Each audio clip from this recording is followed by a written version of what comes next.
物語の続きはホームページからお聞きいただけます。また、テキスト、MP3 ダウンロードも合わせてご利用ください。88thpp.com 88thpp.com Chapter 32. The pass list is out. With the end of June came the close of the term and the close of Miss Stacy's rule in Avonlea School. And Diana walked home that evening feeling very sober indeed.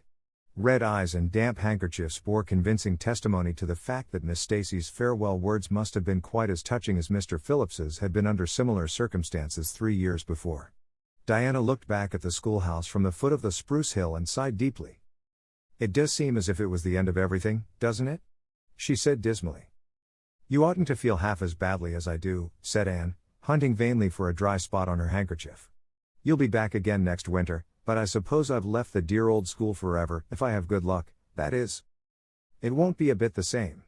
Miss Stacy won't be there, nor you nor Jane nor Ruby probably. I shall have to sit all alone, for I couldn't bear to have another deskmate after you. Oh, we have had jolly times, haven't we, Anne? It's dreadful to think they're all over." 2 big tears rolled down by Diana's nose. "If you would stop crying I could," said Anne imploringly. "Just as soon as I put away my hanky I see you brimming up and that starts me off again. As Mrs. Lynde says, if you can't be cheerful, be as cheerful as you can. After all, I dare say I'll be back next year. This is one of the times I know I'm not going to pass. They're getting alarmingly frequent. Why, you came out splendidly in the exams Miss Stacy gave." "Yes, but those exams didn't make me nervous. When I think of the real thing you can't imagine what a horrid cold fluttery feeling comes round my heart. And then my number is 13 and Josie Pye says it's so unlucky. I am not superstitious and I know it can make no difference. But still I wish it wasn't 13. "I do wish I was going in with you," said Diana. "Wouldn't we have a perfectly elegant time? But I suppose you'll have to cram in the evenings." "No, Miss Stacy has made us promise not to open a book at all. She says it would only tire and confuse us, and we are to go out walking and not think about the exams at all and go to bed early. It's good advice, but I expect it will be hard to follow. Good advice is apt to be, I think. Prissy Andrews told me that she sat up half the night every night of her entrance week and crammed for dear life, and I had determined to sit up at least as long as she did. It was so kind of your Aunt Josephine to ask me to stay at Beechwood while I'm in town. You'll write to me while you're in, won't you?" "I'll write Tuesday night and tell you how the first day goes," promised Anne. "I'll be haunting the post office Wednesday," vowed Diana. And went to town the following Monday, and on Wednesday Diana haunted the post office, as agreed, and got her letter. "Dearest Diana," wrote Anne. "Here it is Tuesday night and I'm writing this in the library at Beechwood. Last night I was horribly lonesome all alone in my room and wished so much you were with me. I couldn't cram because I'd promised Miss Stacy not to, but it was as hard to keep from opening my history as it used to be to keep from reading a story before my lessons were learned. This morning Miss Stacy came for me and we went to the academy, calling for Jane and Ruby and Josie on our way. Ruby asked me to feel her hands and they were as cold as ice. Josie said I looked as if I hadn't slept a wink and she didn't believe I was strong enough to stand the grind of the teacher's course even if I did get through. There are times and seasons even yet when I don't feel that I've made any great headway in learning to like Josie Pye." When we reached the academy there were scores of students there from all over the island. The first person we saw was Moody Spurgeon sitting on the steps and muttering away to himself. Jane asked him what on earth he was doing and he said he was repeating the multiplication table over and over to steady his nerves and for pity's sake not to interrupt him, because if he stopped for a moment he got frightened and forgot everything he ever knew, but the multiplication table kept all his facts firmly in their proper place. When we were assigned to our rooms Miss Stacy had to leave us. Jane and I sat together and Jane was so composed that I envied her. No need of the multiplication table for good, steady, sensible Jane. I wondered if I looked as I felt and if they could hear my heart thumping clear across the room. Then a man came in and began distributing the English examination sheets. My hands grew cold then and my head fairly whirled around as I picked it up. Just one awful moment, Diana, I felt exactly as I did 4 years ago when I asked Marilla if I might stay at Green Gables, and then everything cleared up in my mind and my heart began beating again. I forgot to say that it had stopped altogether. For I knew I could do something with that paper anyhow. At noon we went home for dinner and then back again for history in the afternoon. The history was a pretty hard paper and I got dreadfully mixed up in the dates. Still, I think I did fairly well today. But oh, Diana, Tomorrow the geometry exam comes off, and when I think of it, it takes every bit of determination I possess to keep from opening my Euclid. If I thought the multiplication table would help me any, I would recite it from now till tomorrow morning.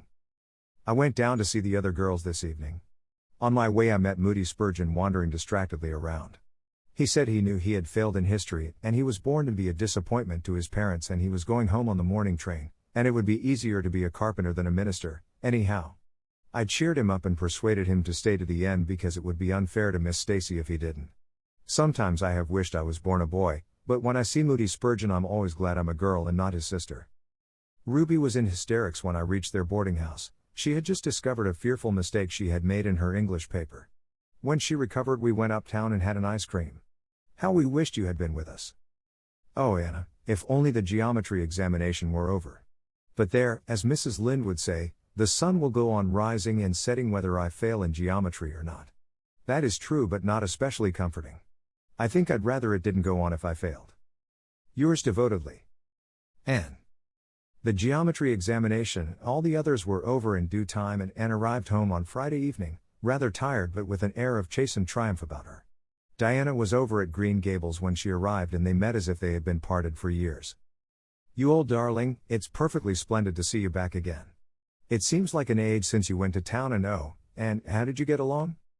Pretty well, I think, in everything but the geometry. I don't know whether I passed in it or not, and I have a creepy, crawly presentiment that I didn't. Oh, how good it is to be back. Green Gables is the dearest, loveliest spot in the world. How did the others do? The girls say they know they didn't pass, but I think they did pretty well. Josie says the geometry was so easy a child of 10 could do it. Moody Spurgeon still thinks he failed in history, and Charlie says he failed in algebra. But we don't really know anything about it and won't until the pass list is out. That won't be for a fortnight. Fancy living a fortnight in such suspense. I wish I could go to sleep and never wake up until it is over. Diana knew it would be useless to ask how Gilbert Blythe had fared, so she merely said, "Oh, he'll pass all right. Don't worry." "I'd rather not pass at all than not come out pretty well up on the list," flashed Anne, by which she meant, and Diana knew she meant, that success would be incomplete and bitter if she did not come out ahead of Gilbert Blythe.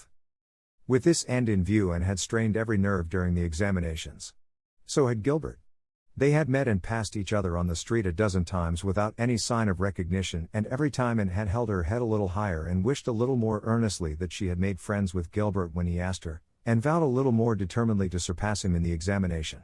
She knew that all Avonlea Jr. was wondering which would come out first. She even knew that Jimmy Glover and Ned Wright had a bet on the question, and that Josie Pye had said there was no doubt in the world that Gilbert would be first, and she felt that her humiliation would be unbearable if she failed.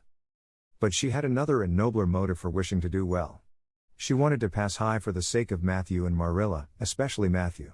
Matthew had declared to her his conviction that she would beat the whole island. That, Anne felt, was something it would be foolish to hope for even in the wildest dreams. But she did hope fervently that she would be among the first 10 at least, so that she might see Matthew's kindly brown eyes gleam with pride in her achievement. That, she felt, would be a sweet reward indeed for all her hard work and patient grubbing among unimaginative equations and conjugations. At the end of the fortnight Anne took to haunting the post office also, in the distracted company of Jane, Ruby, and Josie, opening the Charlottetown dailies with shaking hands and cold, sink-away feelings as bad as any experienced during the entrance week. Charlie and Gilbert were not above doing this too, but Moody Spurgeon stayed resolutely away. "I haven't got the grit to go there and look at a paper in cold blood," he told Anne. "I'm just going to wait until somebody comes and tells me suddenly whether I've passed or not." When 3 weeks had gone by without the pass list appearing, Anne began to feel that she really couldn't stand the strain much longer. Her appetite failed and her interest in Avonlea doings languished. Mrs. Lynde wanted to know what else you could expect with a Tory superintendent of education at the head of affairs, and Matthew, noting Anne's paleness and indifference and the lagging steps that bore her home from the post office every afternoon, began seriously to wonder if he hadn't better vote Grit at the next election. But one evening the news came. Anne was sitting at her open window, for the time forgetful of the woes of examinations and the cares of the world, as she drank in the beauty of the summer dusk, sweet-scented with flower breaths from the garden below and sibilant and rustling from the stir of poplars. The eastern sky above the firs was flushed faintly pink from the reflection of the west, and Anne was wondering dreamily if the spirit of color looked like that, when she saw Diana come flying down through the firs, over the log bridge, and up the slope, with a fluttering newspaper in her hand. and sprang to her feet, knowing at once what that paper contained. The pass list was out. Her head whirled and her heart beat until it hurt her. She could not move a step. It seemed an hour to her before Diana came rushing along the hall and burst into the room without even knocking, so great was her excitement. "Anne, you've passed," she cried, "passed the very first, you and Gilbert both, your ties, but your name is first. Oh, I'm so proud." Diana flung the paper on the table and herself on Anne's bed, utterly breathless and incapable of further speech. Anne lighted the lamp, oversetting the match safe and using up half a dozen matches before her shaking hands could accomplish the task. Then she snatched up the paper. Yes, she had passed, there was her name at the very top of a list of 200. That moment was worth living for. "You did just splendidly, Anne," puffed Diana, recovering sufficiently to sit up and speak, for Anne, starry-eyed and rapt, had not uttered a word.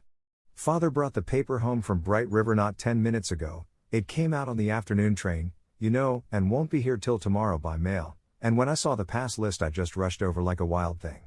You've all passed, every one of you, Moody Spurgeon and all, although he's conditioned in history.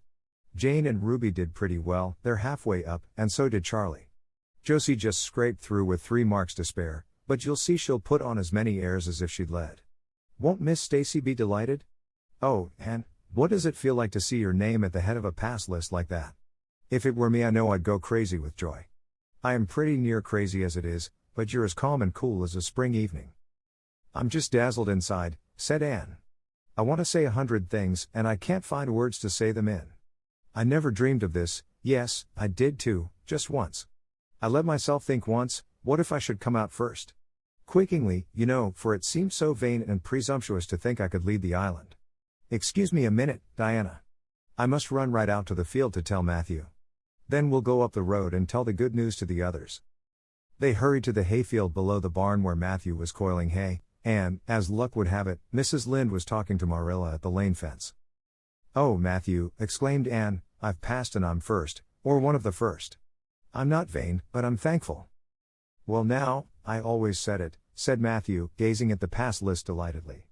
"I knew you could beat them all easy." "You've done pretty well, I must say," and said Marilla, trying to hide her extreme pride in Anne from Mrs. Rachel's critical eye. But that good soul said heartily, "I just guess she has done well, and far be it from me to be backward in saying it. You're a credit to your friends, Anne, that's what, and we're all proud of you." That night Anne, who had wound up the delightful evening with a serious little talk with Mrs. Allen at the manse, knelt sweetly by her open window in a great sheen of moonshine and murmured a prayer of gratitude and aspiration that came straight from her heart.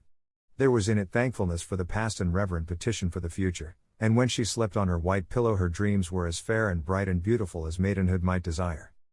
Chapter 33. The Hotel Concert.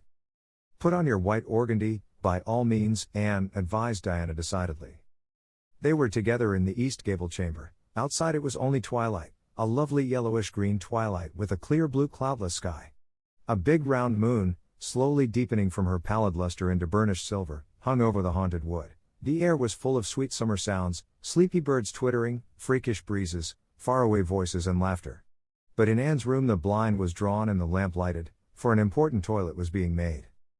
The east gable was a very different place from what it had been on that night 4 years before, when Anne had felt its bareness penetrate to the marrow of her spirit with its inhospitable chill.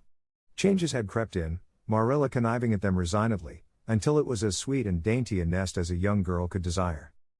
The velvet carpet with the pink roses and the pink silk curtains of Anne's early visions had certainly never materialized, but her dreams had kept pace with her growth, and it is not probable she lamented them.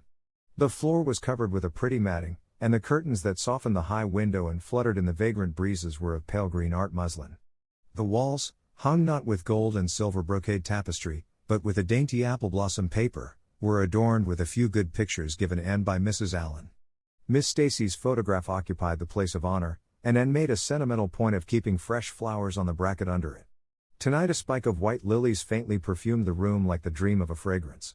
There was no mahogany furniture, but there was a white painted bookcase filled with books, a cushioned wicker rocker, a toilet table befrilled with white muslin, a quaint, gilt-framed mirror with chubby pink cupids and purple grapes painted over its arched top, that used to hang in the spare room, and a low white bed. Anne was dressing for a concert at the White Sands Hotel. The guests had got it up in aid of the Charlottetown Hospital, and had hunted out all the available amateur talent in the surrounding districts to help it along. Bertha Sampson and Pearl Clay of the White Sands Baptist Choir had been asked to sing a duet, Milton Clark of Newbridge was to give a violin solo, Winnie Adela Blair of Carmody was to sing a Scotch ballad, and Laura Spencer of Spencervale and Anne Shirley of Avonlea were to recite. As Anne would have said at one time, it was an epic in her life, and she was deliciously athrilled with the excitement of it. Matthew was in the seventh heaven of gratified pride over the honor conferred on his Anne, and Marilla was not far behind, although she would have died rather than admit it, and said she didn't think it was very proper for a lot of young folks to be gadding over to the hotel without any responsible person with them. Anne and Diana were to drive over with Jane Andrews and her brother Billy in their double-seated buggy, and several other Avonlea girls and boys were going too. There was a party of visitors expected out from town, and after the concert a supper was to be given to the performers. "Do you really think the organdy will be best?" queried Anne anxiously. "I don't think it's as pretty as my blue-flowered muslin, and it certainly isn't so fashionable. But it suits you ever so much better," said Diana. "It's so soft and frilly and clinging. The muslin is stiff, and makes you look too dressed up. But the organdy seems as if it grew on you." And sighed and yielded. Diana was beginning to have a reputation for notable taste in dressing, and her advice on such subjects was much sought after. She was looking very pretty herself on this particular night in a dress of the lovely wild rose pink, from which Anne was forever debarred, but she was not to take any part in the concert, so her appearance was of minor importance. All her pains were bestowed upon Anne, who, she vowed, must, for the credit of Avonlea, be dressed and combed and adorned to the Queen's taste. "Pull out that frill a little more, so, here, let me tie your sash, now for your slippers. I'm going to braid your hair in 2 thick braids, and tie them halfway up with big white bows. No, don't pull out a single curl over your forehead, just have the soft part. There is no way you do your hair suits you so well, Anne, and Mrs. Allen says you look like a Madonna when you part it so. I shall fasten this little white house rose just behind your ear. There was just one on my bush, and I saved it for you. Shall I put my pearl beads on?" asked Anne. "Matthew brought me a string from town last week, and I know he'd like to see them on me." Diana pursed up her lips, put her black head on one side critically, and finally pronounced in favor of the beads, which were thereupon tied around Anne's slim milk-white throat. "There's something so stylish about you, Anne," said Diana, with unenvious admiration. "You hold your head with such an air. I suppose it's your figure. I am just a dumpling. I've always been afraid of it, and now I know it is so. Well, I suppose I shall just have to resign myself to it." "But you have such dimples," said Anne, smiling affectionately into the pretty, vivacious face so near her own. "Lovely dimples, like little dents in cream. I have given up all hope of dimples. My dimple dream will never come true, but so many of my dreams have that I mustn't complain. Am I all ready now?" "All ready," assured Diana, as Marilla appeared in the doorway, a gaunt figure with grayer hair than of yore in no fewer angles, but with a much softer face. "Come right in and look at our elocutionist, Marilla. Doesn't she look lovely?" Marilla emitted a sound between a sniff and a grunt. "She looks neat and proper. I like that way of fixing her hair. But I expect she'll ruin that dress driving over there in the dust and dew with it, and it looks most too thin for these damp nights. Organdy's the most unserviceable stuff in the world anyhow, and I told Matthew so when he got it. But there is no use in saying anything to Matthew nowadays. Time was when he would take my advice, but now he just buys things for Anne regardless, and the clerks at Carmody know they can palm anything off on him. Just let them tell him a thing is pretty and fashionable, and Matthew plunks his money down for it. Mind you keep your skirt clear of the wheel, Anne, and put your warm jacket on." Then Marilla stalked downstairs, thinking proudly how sweet Anne looked, with that one moonbeam from the forehead to the crown. And regretting that she could not go to the concert herself to hear her girl recite. "I wonder if it is too damp for my dress," said Anne anxiously. "Not a bit of it," said Diana, pulling up the window blind. "It's a perfect night and there won't be any dew. Look at the moonlight. I'm so glad my window looks east into the sun rising," said Anne, going over to Diana. "It's so splendid to see the morning coming up over those long hills and glowing through those sharp fir tops. It's new every morning, and I feel as if I washed my very soul in that bath of earliest sunshine. Oh Anna, I love this little room so dearly. I don't know how I'll get along without it when I go to town next month." "Don't speak of your going away tonight," begged Diana. "I don't want to think of it, it makes me so miserable, and I do want to have a good time this evening. What are you going to recite, Anne? And are you nervous?" "Not a bit. I've recited so often in public I don't mind at all now. I've decided to give the maiden's vow. It's so pathetic. Laura Spencer is going to give a comic recitation, but I'd rather make people cry than laugh. What will you recite if they encore you? They won't dream of encoring me, scoffed Anne, who was not without her own secret hopes that they would, and already visioned herself telling Matthew all about it at the next morning's breakfast table. There are Billy and Jane now, I hear the wheels. Come on. Billy Andrews insisted that Anne should ride on the front seat with him, so she unwillingly climbed up. She would have much preferred to sit back with the girls, where she could have laughed and chattered to her heart's content. There was not much of either laughter or chatter in Billy. He was a big, fat, stolid youth of 20, with a round, expressionless face and a painful lack of conversational gifts. But he admired Anne immensely, and was puffed up with pride over the prospect of driving to White Sands with that slim, upright figure beside him. Anne, by dint of talking over her shoulder to the girls and occasionally passing a sop of civility to Billy, who grinned and chuckled and never could think of any reply until it was too late, contrived to enjoy the drive in spite of all. It was a night for enjoyment. The road was full of buggies, all bound for the hotel, and laughter, silver clear, echoed and re-echoed along it. When they reached the hotel, it was a blaze of light from top to bottom. They were met by the ladies of the concert committee, one of whom took Anne off to the performer's dressing room, which was filled with the members of a Charlottetown symphony club, among whom Anne felt suddenly shy and frightened and countrified. Her dress, which, in the East Gable, had seemed so dainty and pretty, now seemed simple and plain, too simple and plain, she thought, among all the silks and laces that glistened and rustled around her. What were her pearl beads compared to the diamonds of the big, handsome lady near her? And how poor her one wee white rose must look beside all the hothouse flowers the others wore. Anne laid her hat and jacket away, and shrank miserably into a corner. She wished herself back in the white room at Green Gables. It was still worse on the platform of the big concert hall of the hotel, where she presently found herself. The electric lights dazzled her eyes, the perfume and hum bewildered her. She wished she were sitting down in the audience with Diana and Jane, who seemed to be having a splendid time away at the back. She was wedged in between a stout lady in pink silk and a tall, scornful-looking girl in a white lace dress.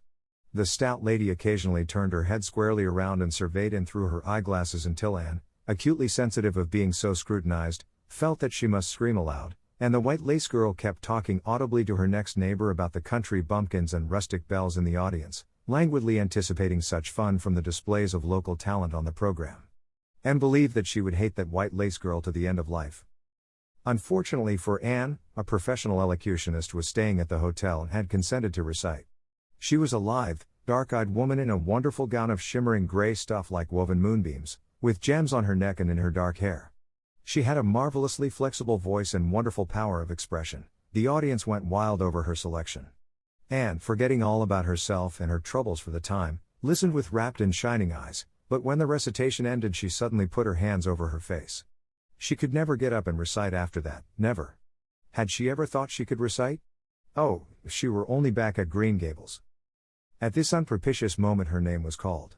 Somehow Anne, who did not notice the rather guilty little start of surprise the white lace girl gave, and would not have understood the subtle compliment implied therein if she had, got on her feet and moved dizzily out to the front. She was so pale that Diana and Jane, down in the audience, clasped each other's hands in nervous sympathy. Anne was the victim of an overwhelming attack of stage fright. Often as she had recited in public, she had never before faced such an audience as this, and the sight of it paralyzed her energies completely. Everything was so strange, so brilliant, so bewildering, the rows of ladies in evening dress, the critical faces, the whole atmosphere of wealth and culture about her. Very different this from the plain benches at the debating club, filled with the homely, sympathetic faces of friends and neighbors. These people, she thought, would be merciless critics. Perhaps, like the white lace girl, they anticipated amusement from her rustic efforts.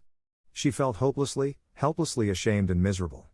Her knees trembled, her heart fluttered, a horrible faintness came over her, not a word could she utter, and the next moment she would have fled from the platform despite the humiliation which, she felt, must ever after be her portion if she did so. But suddenly, as her dilated, frightened eyes gazed out over the audience, she saw Gilbert Blythe away at the back of the room, bending forward with a smile on his face, a smile which seemed to Anne at once triumphant and taunting.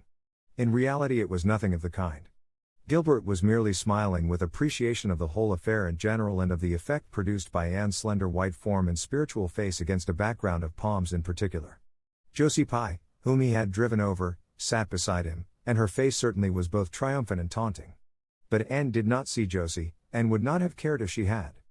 She drew a long breath and flung her head up proudly, courage and determination tingling over her like an electric shock. She would not fail before Gilbert Blythe, he should never be able to laugh at her, never, never. Her fright and nervousness vanished, and she began her recitation, her clear, sweet voice reaching to the farthest corner of the room without a tremor or a break.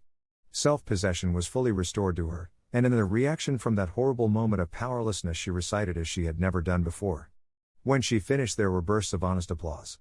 Anne, stepping back to her seat, blushing with shyness and delight, found her hand vigorously clasped and shaken by the stout lady in pink silk.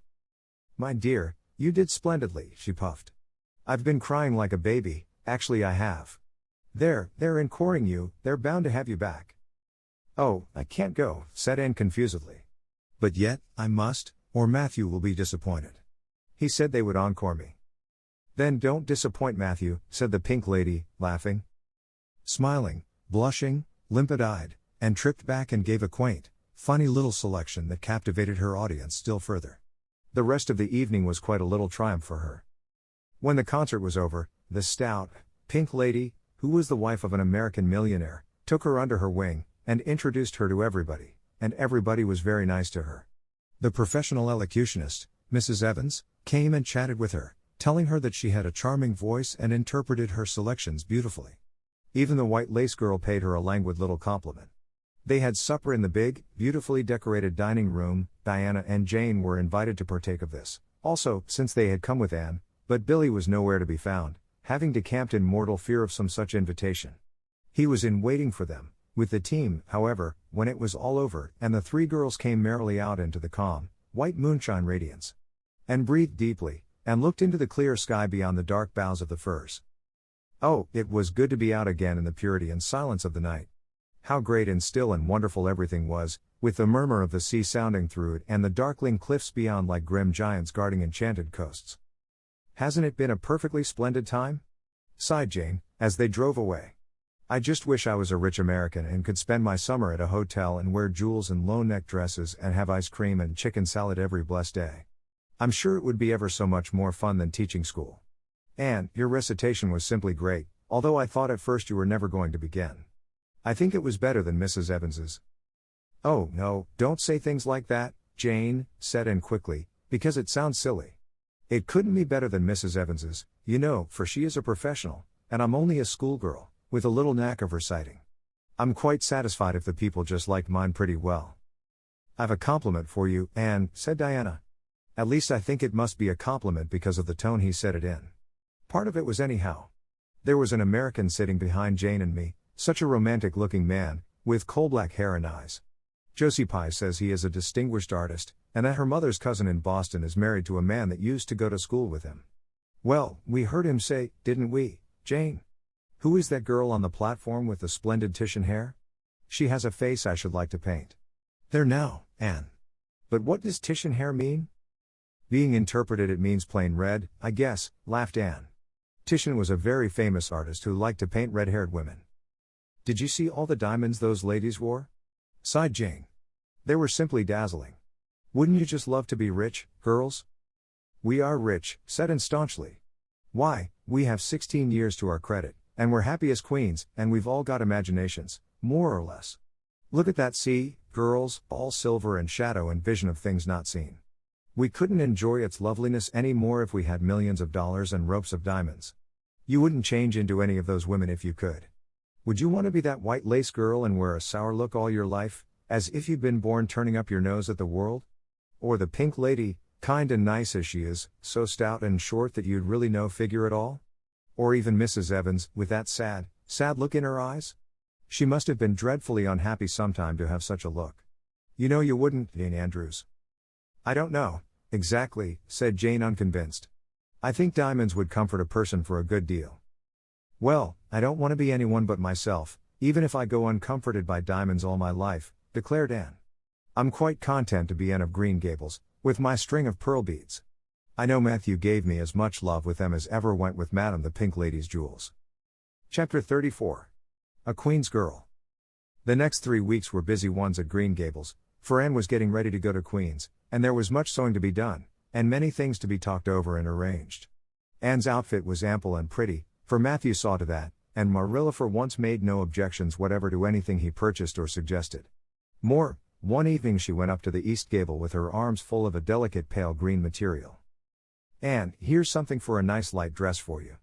I don't suppose you really need it, you've plenty of pretty waists, but I thought maybe you'd like something real dressy to wear if you were asked out anywhere of an evening in town, to a party or anything like that. I hear that Jane and Ruby and Josie have got evening dresses, as they call them, and I don't mean you shall be behind them. I got Mrs. Allen to help me pick it in town last week, and we'll get Emily Gillis to make it for you. Emily has got taste, and her fits aren't to be equaled." "Oh, Arilla, it's just lovely," said Anne. "Thank you so much. I don't believe you ought to be so kind to me, it's making it harder every day for me to go away." The green dress was made up with as many tucks and frills and shirrings as Emily's taste permitted. Anne put it on one evening for Matthew's and Marilla's benefit, and recited the maiden's vow for them in the kitchen. As Marilla watched the bright, animated face and graceful motions, her thoughts went back to the evening Anne had arrived at Green Gables, and memory recalled a vivid picture of the odd, frightened child in her preposterous yellowish-brown wincey dress, the heartbreak looking out of her tearful eyes. Something in the memory brought tears to Marilla's own eyes. "I declare, my recitation has made you cry, Marilla," said Anne gaily, stooping over Marilla's chair to drop a butterfly kiss on that lady's cheek. "Now, I call that a positive triumph." "No, I wasn't crying over your piece," said Marilla, who would have scorned to be betrayed into such weakness by any poetry stuff. "I just couldn't help thinking of the little girl you used to be, Anne. And I was wishing you could have stayed a little girl, even with all your queer ways. You've grown up now and you're going away, and you look so tall and stylish and so different altogether in that dress, as if you didn't belong in Avonlea at all, and I just got lonesome thinking it all over. Marilla." And sat down on Marilla's gingham lap, took Marilla's lined face between her hands, and looked gravely and tenderly into Marilla's eyes. "I'm not a bit changed, not really. I'm only just pruned down and branched out. The real me, back here, is just the same. It won't make a bit of difference where I go or how much I change outwardly. At heart I shall always be your little Anne, who will love you and Matthew and dear Green Gables more and better every day of her life." Anne laid her fresh young cheek against Marilla's faded one, and reached out a hand to pat Matthew's shoulder. Marilla would have given much just then to have possessed Anne's power of putting her feelings into words, but nature and habit had willed it otherwise, and she could only put her arms close about her girl and hold her tenderly to her heart, wishing that she need never let her go. Matthew, with a suspicious moisture in his eyes, got up and went out of doors. Under the stars of the blue summer night he walked agitatedly across the yard to the gate under the poplars. "Well now, I guess she ain't been much spoiled," he muttered proudly. "I guess my putting in my or occasional never did much harm after all. She's smart and pretty, and loving, too, which is better than all the rest. She's been a blessing to us, and there never was a luckier mistake than what Mrs. Spencer made, if it was luck. I don't believe it was any such thing. It was Providence, because the Almighty saw we needed her, I reckon." The day finally came when Anne must go to town. She and Matthew drove in one fine September morning, after a tearful parting with Diana and an untearful practical one, on Marilla's side at least, with Marilla. But when Anne had gone, Diana dried her tears and went to a beach picnic at White Sands with some of her Carmody cousins, where she contrived to enjoy herself tolerably well, while Marilla plunged fiercely into unnecessary work and kept at it all day long with the bitterest kind of heartache, the ache that burns and gnaws and cannot wash itself away in ready tears.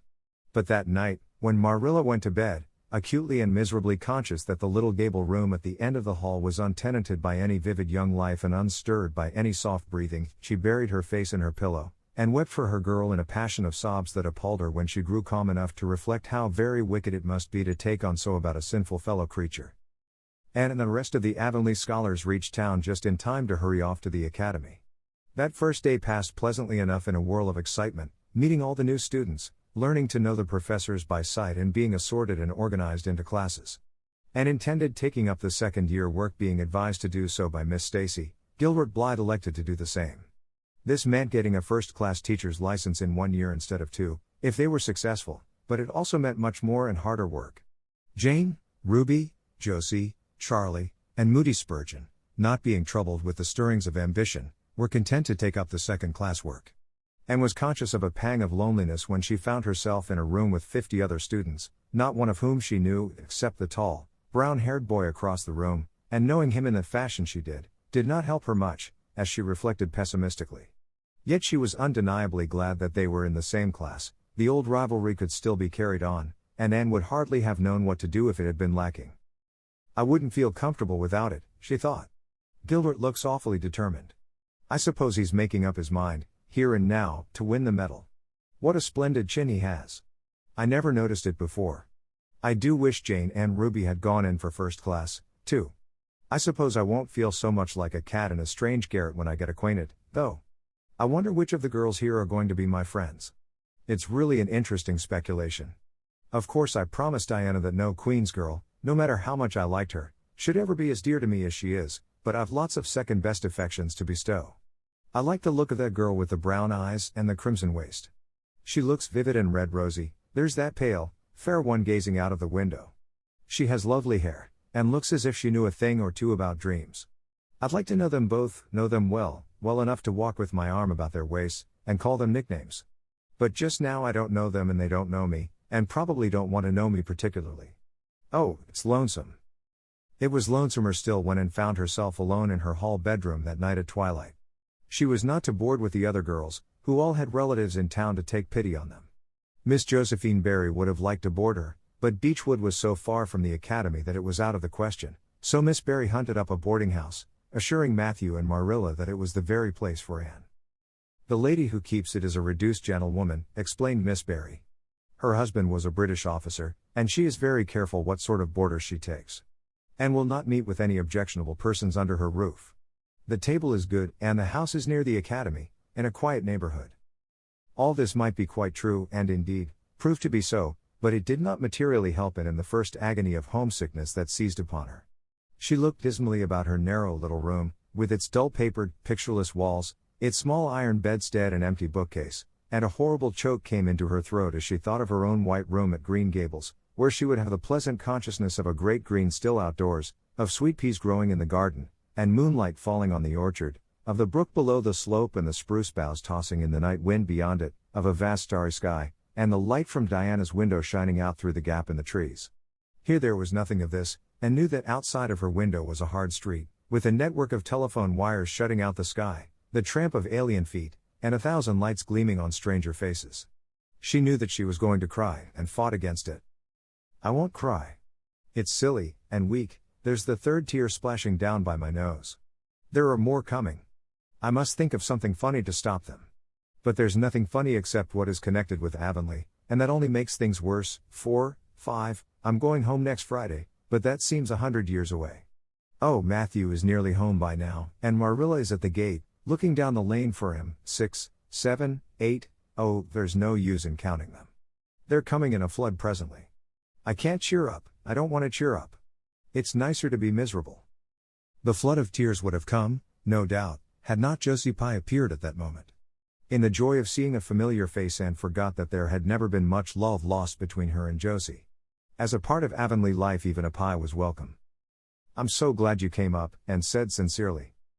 You've been crying, remarked Josie, with aggravating pity. I suppose you're homesick. Some people have so little self-control in that respect. I've no intention of being homesick, I can tell you. Town's too jolly after that poky old Avonlea. I wonder how I ever existed there so long. You shouldn't cry, Anne, it isn't becoming, for your nose and eyes get red, and then you seem all red. I'd a perfectly scrumptious time in the academy today. Our French professor is simply a duck. His mustache would give you curwollops of the heart. Have you anything eatable around, Anne? I'm literally starving.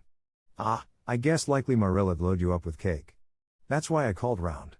Otherwise I'd have gone to the park to hear the band play with Frank Stockley. He boards same place as I do, and he's a sport. He noticed you in class today, and asked me who the red-headed girl was. I told him you were an orphan that the Cuthberts had adopted, and nobody knew very much about what you'd been before that. Anne was wondering if, after all, solitude and tears were not more satisfactory than Josie Pye's companionship when Jane and Ruby appeared, each with an inch of Queen's color ribbon, purple and scarlet, pinned proudly to her coat. As Josie was not speaking to Jane just then, she had to subside into comparative harmlessness. Well, said Jane with a sigh, I feel as if I'd lived many moons since the morning. I ought to be home studying my Virgil. That horrid old professor gave us 20 lines to start in on tomorrow. But I simply couldn't settle down to study tonight. And methinks I see the traces of tears. If you've been crying, do own up. It will restore my self-respect, for I was shedding tears freely before Ruby came along. I don't mind being a goose so much if somebody else is goosey, too. Cake? You'll give me a teeny piece, won't you? Thank you. It has the real Avonlea flavor. Ruby, perceiving the Queen's calendar lying on the table, wanted to know if it meant to try for the gold medal. And blushed and admitted she was thinking of it.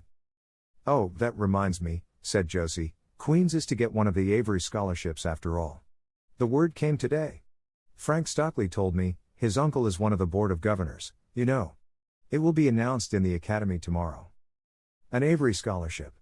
And felt her heart beat more quickly and the horizons of her ambition shifted and broadened as if by magic.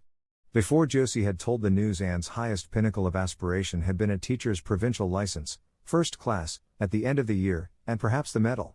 But now in one moment it saw herself winning the Avery scholarship, taking an arts course at Redmond College, and graduating in a gown and mortarboard, before the echo of Josie's words had died away. For the Avery scholarship was in English, and Anne felt that here her foot was on native heath. A wealthy manufacturer of New Brunswick had died and left part of his fortune to endow a large number of scholarships to be distributed among the various high schools and academies of the maritime provinces, according to their respective standings. There had been much doubt whether one would be allotted to Queen's, but the matter was settled at last, and at the end of the year the graduate who made the highest mark in English and English literature would win the scholarship, $250 a year for 4 years at Redmond College. No wonder that Anne went to bed that night with tingling cheeks. I'll win that scholarship if hard work can do it, she resolved. Wouldn't Matthew be proud if I got to be a BA? Oh, it's delightful to have ambitions. I'm so glad I have such a lot. And there never seems to be any end to them, that's the best of it. Just as soon as you attain to one ambition you see another one glittering higher up still. It does make life so interesting. Chapter 35. The Winter at Queen's. Anne's homesickness wore off, greatly helped in the wearing by her weekend visits home. As long as the open weather lasted, the Avonlea students went out to Carmody on the New Branch Railway every Friday night. Diana and several other Avonlea young folks were generally on hand to meet them, and they all walked over to Avonlea in a merry party. And thought those Friday evening gypsyings over the autumnal hills in the crisp golden air, with the home lights of Avonlea twinkling beyond, were the best and dearest hours in the whole week. Gilbert Blythe nearly always walked with Ruby Gillis and carried her satchel for her. Ruby was a very handsome young lady. Now thinking herself quite as grown up as she really was, she wore her skirts as long as her mother would let her and did her hair up in town, though she had to take it down when she went home. She had large, bright blue eyes, a brilliant complexion, and a plump showy figure. She laughed a great deal, was cheerful and good-tempered, and enjoyed the pleasant things of life frankly. But I shouldn't think she was the sort of girl Gilbert would like, whispered Jane to Anne. And did not think so either, but she would not have said so for the Avery scholarship. She could not help thinking, too, that it would be very pleasant to have such a friend as Gilbert to jest and chatter with and exchange ideas about books and studies and ambitions. Gilbert had ambitions, she knew, and Ruby Gillis did not seem the sort of person with whom such could be profitably discussed. There was no silly sentiment in Anne's ideas concerning Gilbert. Boys were to her, when she thought about them at all, merely possible good comrades. If she and Gilbert had been friends she would not have cared how many other friends he had nor with whom he walked. She had a genius for friendship, girlfriends she had in plenty, but she had a vague consciousness that masculine friendship might also be a good thing to round out one's conceptions of companionship and furnish broader standpoints of judgment and comparison. Not that Anne could have put her feelings on the matter into just such clear definition. But she thought that if Gilbert had ever walked home with her from the train, over the crisp fields and along the ferny byways, they might have had many and merry and interesting conversations about the new world that was opening around them and their hopes and ambitions therein. Gilbert was a clever young fellow, with his own thoughts about things and a determination to get the best out of life and put the best into it. Ruby Gillis told Jane Andrews that she didn't understand half the things Gilbert Blythe said. He talked just like Anne Shirley did when she had a thoughtful fit on, and for her part she didn't think it any fun to be bothering about books and that sort of thing when you didn't have to. Frank Stockley had lots more dash and go, but then he wasn't half as good looking as Gilbert, and she really couldn't decide which she liked best. In the academy Anne gradually drew a little circle of friends about her, thoughtful, imaginative, ambitious students like herself. With the Rose-Red Girl, Stella Maynard, and the Dream Girl, Priscilla Grant, she soon became intimate, finding the latter pale spiritual-looking maiden to be full to the brim of mischief and pranks and fun, while the vivid, black-eyed Stella had a heart full of wistful dreams and fancies, as aerial and rainbow-like as Anne's own. After the Christmas holidays the Avonlea students gave up going home on Fridays and settled down to hard work. By this time all the Queen's scholars had gravitated into their own places in the ranks, and the various classes had assumed distinct and settled shadings of individuality. Certain facts had become generally accepted. It was admitted that the medal contestants had practically narrowed down to three: Gilbert Blythe, Anne Shirley, and Lewis Wilson. The Avery Scholarship was more doubtful, any one of a certain six being a possible winner. The bronze medal for mathematics was considered as good as won by a fat, funny little up-country boy with a bumpy forehead and a patched coat. Ruby Gillis was the handsomest girl of the year at the Academy. In the second-year classes, Stella Maynard carried off the palm for beauty, with small but critical minority in favor of Anne Shirley. Ethel Marr was admitted by all competent judges to have the most stylish modes of hairdressing, and Jane Andrews, plain, plodding, conscientious Jane, carried off the honors in the domestic science course. Even Josie Pye attained a certain preeminence as the sharpest-tongued young lady in attendance at Queen's. So it may be fairly stated that Miss Stacy's old pupils held their own in the wider arena of the academical course. Anne worked hard and steadily. Her rivalry with Gilbert was as intense as it had ever been in Avonlea School, although it was not known in the class at large, but somehow the bitterness had gone out of it. Anne no longer wished to win for the sake of defeating Gilbert, rather, for the proud consciousness of a well-won victory over a worthy foeman. It would be worthwhile to win, but she no longer thought life would be insupportable if she did not. In spite of lessons, the students found opportunities for pleasant times. Anne spent many of her spare hours at Beechwood and generally ate her Sunday dinners there and went to church with Miss Barry. The latter was, as she admitted, growing old, but her black eyes were not dim nor the vigor of her tongue in the least abated. But she never sharpened the latter on Anne, who continued to be a prime favorite with the critical old lady. "That Anne girl improves all the time," she said. "I get tired of other girls, there is such a provoking and eternal sameness about them. And has as many shades as a rainbow, and every shade is the prettiest while it lasts. I don't know that she is as amusing as she was when she was a child, but she makes me love her, and I like people who make me love them. It saves me so much trouble in making myself love them." Then, almost before anybody realized it, spring had come. Out in Avonlea the Mayflowers were peeping pinkily out on the sere barrens where snow wreaths lingered, and the mist of green was on the woods and in the valleys. But in Charlottetown harassed Queen's students thought and talked only of examinations. "It doesn't seem possible that the term is nearly over," said Anne. "Why, last fall it seemed so long to look forward to, a whole winter of studies and classes. And here we are, with the exams looming up next week. Girls, sometimes I feel as if those exams meant everything, but when I look at the big buds swelling on those chestnut trees and the misty blue air at the end of the streets, they don't seem half so important." Jane and Ruby and Josie, who had dropped in, did not take this view of it. To them the coming examinations were constantly very important indeed, far more important than chestnut buds or Maytime hazes. It was all very well for Anne, who was sure of passing at least, to have her moments of belittling them, but when your whole future depended on them, as the girls truly thought theirs did, you could not regard them philosophically. "I've lost 7 pounds in the last 2 weeks, sighed Jane. "It's no use to say don't worry. I will worry. Worrying helps you some. It seems as if you are doing something when you're worrying. It would be dreadful if I failed to get my license after going to Queen's all winter and spending so much money." "I don't care," said Josie Pye. "If I don't pass this year, I'm coming back next. My father can afford to send me." "Anne, Frank Stockley says that Professor Tremaine said Gilbert Blythe was sure to get the medal and that Emily Clay would likely win the Avery Scholarship." "That may make me feel badly tomorrow, Josie," laughed Anne, "but just now I honestly feel that as long as I know the violets are coming out all purple down in the hollow below Green Gables and that little ferns are poking their heads up in Lover's Lane, it's not a great deal of difference whether I win the Avery or not. I've done my best and I begin to understand what is meant by the joy of the strife. Next to trying and winning, the best thing is trying and failing. Girls, don't talk about exams. Look at that arch of pale green sky over those houses and picture to yourself what it must look like over the purpley dark beechwoods back of Avonlea." "What are you going to wear for commencement, Jane?" asked Ruby practically. Jane and Josie both answered at once and the chatter drifted into a side eddy of fashions. But Anne, with her elbows on the windowsill, her soft cheek laid against her clasped hands, and her eyes filled with visions, looked out unheedingly across city roof and spired to that glorious dome of sunset sky and wove her dreams of a possible future from the golden tissue of youth's own optimism. All the beyond was hers with its possibilities lurking rosily in the oncoming years, each year a rose of promise to be woven into an immortal chaplet.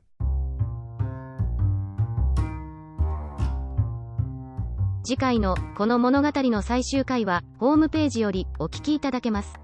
ポッドキャストでは配信されません。ホームページより物語の結末をお楽しみください。88thpp.com 88thpp.com 英語聞き流しリスニング